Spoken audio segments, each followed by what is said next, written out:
의사과 가르침을 행하는 무대입니다. 가르침.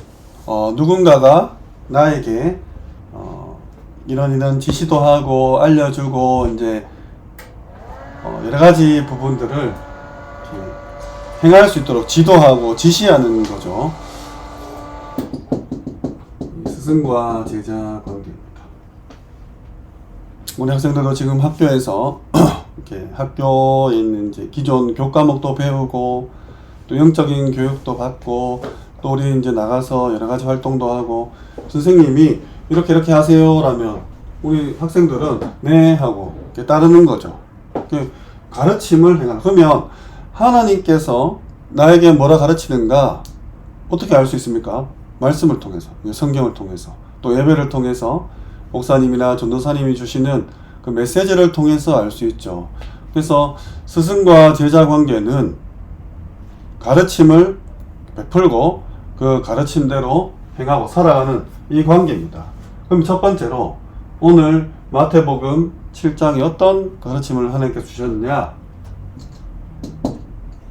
비판하지 말라 했어. 첫 번째 가르침입니다. 우리는 본능적으로 시기 질투가 있어요. 그리고 자꾸 판단하고 정죄하고 비난하고 그러니까 싸우게 되는 거죠. 근데 오늘 뭐라 하시냐? 예수님께서 뭐라 말씀하셨냐? 비판받고 싶지 않으면 비판하지 말라. 그러니까 나도 이 비판의 대상이 될 수 있다는 거예요. 예를 들어서 내 친구한테 야, 너 그 뭐 잘못잘 하지만 나도 그런 잘못을 할 수 있다는 거예요. 그래서 이렇게 판단하고 정죄하고 이렇게 하지 말라는 거예요. 심하면 이제 비난까지 하는 거죠. 막 그냥 싫은 거예요. 2절에 그대로 비판하고 네가 헤아림 받을 거다. 내가 너 이거 잘못했잖아 라고 말했던 그대로 너도 똑같은 기준으로 나중에 부끄러움을 당할 거라는 거예요. 그래서 뭐라 했냐? 3절에서 5절에 보면 형제의 눈에 티, 이 티끌, 아주 먼지 같은 거 이건 니 보고 있지 않냐? 근데 네 눈에는 이제 들보가 있다. 들보부터 빼고 티를 없애라. 근데 이 들보는 사실 눈에 들어갈 수가 없죠. 이 집 보면 엄청난 큰 이 대들보라고 하죠. 집의 중심 축을 이루는 큰 나무예요. 그게 어떻게 눈에 들어가겠습니까? 근데 사실 내 잘못이 더 크다는 거죠. 우리 왜 속담에 똥 묻은 개가 겨 묻은 게 나무란다고. 나는 이제 똥칠을 하고 있는데 그거 좀 겨 묻었다고 막 더럽다고 하는 너무 웃긴 상황인 거죠. 그러니까 남을 판단하지 말라, 비판하지 말라, 이걸 가르쳐 주셨어요. 그래서 기도해 주셔야 됩니다. 남의 잘못을 보고 남의 허물을 보면 그것을 막 들춰내가지고 온데 소문내고 막 선생님께 고자질하고 학생들끼리 놀리고 이렇게 아니라 기도해 줘야 돼요. 조용히 뒤에서. 두 번째로 이 거짓 선지자 조심하라 했어요. 삼가라 했습니다. 지금은 더 심해졌어요. 지금은 이제 우리 친구들도 전부 막 휴대폰을 보고 휴대폰에서 미디어를 접하고 뭐 유튜브를 통해서 갖가지 뉴스를 보고 너무 거짓이 많아요.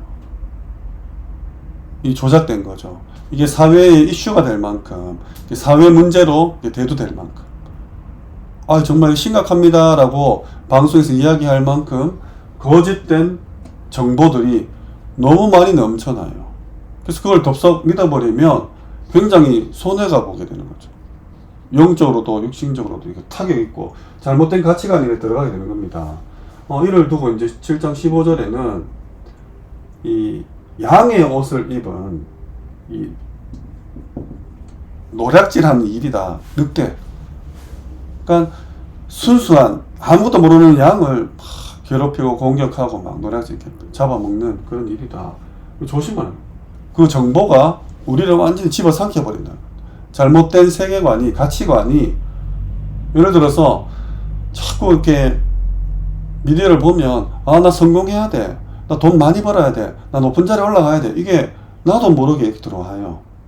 그러면 학교 생활하는 가운데 또 직장생활 사회생활 하는 가운데 돈이 최고구나, 무조건 높은 자리에 올라가야 되구나, 나의 미래를 보장할 수 있는 그런 업을 선택해야 되는구나, 나머지 다 가치 없게 보이는 거예요. 이게 나를 삼켜버린다고. 이리가 양떼를 삼켜버리듯이.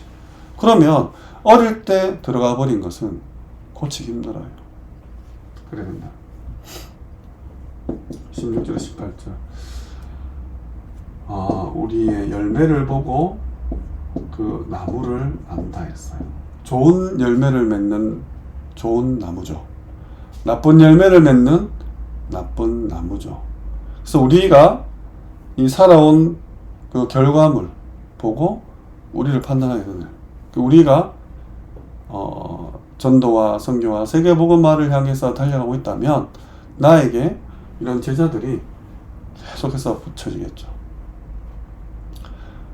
노름꾼 친구가 많다. 난 노름꾼이. 내 주변에 전부 사기꾼이다. 난 사기꾼인 겁니다. 그럴 수밖에 없잖아요. 친구를 가래사 이런 말이 아닙니다. 결국은 나는 이 그리스도라는 나무에 붙어있는, 이 가지에 붙어있는 하나님이 주시는 말씀의 영양분으로 살아가는 제자예요.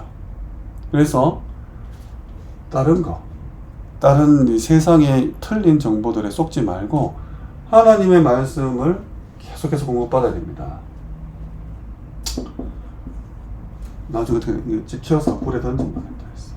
실컷 신앙생활하고 실컷 최선을 다해서 돈 벌고 생활해놓고 나중에 찍혀가지고 불에 던진되지 않도록 거짓 정보에, 그러니까 유튜브도 조심히 봐야 돼요. 무조건 믿으면 안 됩니다. 아마 점점 갈수록 심해지겠죠. 아버지의 뜻대로 행하라. 뜻을 알아야 됩니다. 아버지의 뜻을 가르침으로 받아야 돼요. 여기에 내 동기와 내 욕심과 내 소원이 들어갈 수 있는데 아니라 했습니다. 21절에 천국은 주여 주여 한다고 천국 들어가면 입만 살아가지고 막 아니라는 거예요. 아버지의 뜻대로 행하는 자가 들어간다. 심지어 22절에서 23절에 보면 주의 이름으로 여러 가지 이적, 기적을 행하고 능력을 행하고 귀신 쫓아내고 이 권능을 행했다. 이렇게 예수님께 얘기했더니 예수님이 뭐라고 했냐? 네 누구냐? 나는 도무지 너를 알지 못한다. 율법을 행하는 자 내가 떠나라 했는데 중요한 게 뭐냐? 하나님의 뜻대로 사는 게 하나님의 자녀요, 그리스도의 제자지, 말만 주여 주여 하면서 심지어 권능을 행한다 할지라도 나는 너를 모른다. 그래서 오늘 마태복음 7장을 통해서 하나님이 우리에게 가르치는 거, 싸우지 말라, 친구 사이좋게 지내, 이 말이 아닙니다. 판단을 해요. 나도 모르게 이게 습관이 체질이 되어 있습니다. 하지 말라는 거예요. 저 친구에게도 하나님의 뜻과 하나님의 시간표가 있어요. 나에게도 있듯이.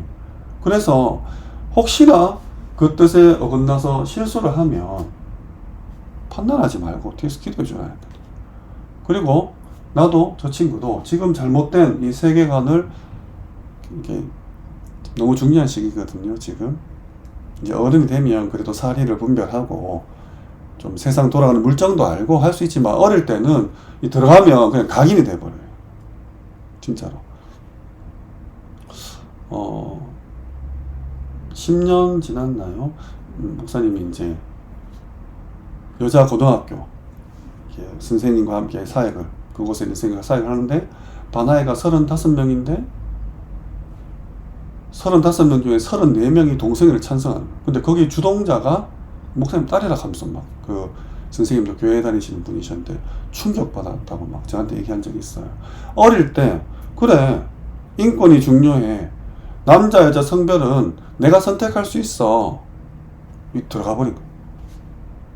선동들 안 바뀝니다. 바뀌기 힘들어요. 조심해, 기도하셔야 됩니다. 하나님이 선악간에 심판하세요. 그리고 거짓에 속는 것을 넘어서 하나님의 뜻을 깨닫게 해달라고 기도해야 됩니다. 역사 일으킬 수 있지만 아니라 했어요. 그래서 결론으로 24절에서 27절에 이 아버지의 뜻을 행하는 자는 반석 위에 집을 지읍니다. 굳건한 반석 위에. 예수님께서 베드로에게 그리스도 고백했을 때 칭찬하죠. 네 반석 위에 내 교회를 세우겠다. 반석. 모래 위에 지은 집이 되면 안 됩니다. 하나님의 가르침을 행하는 자는 반석 위에 집을 지은 자라 했어요. 이 축복 놓치지 말고 누리시기를 주님의 이름으로 축원합니다.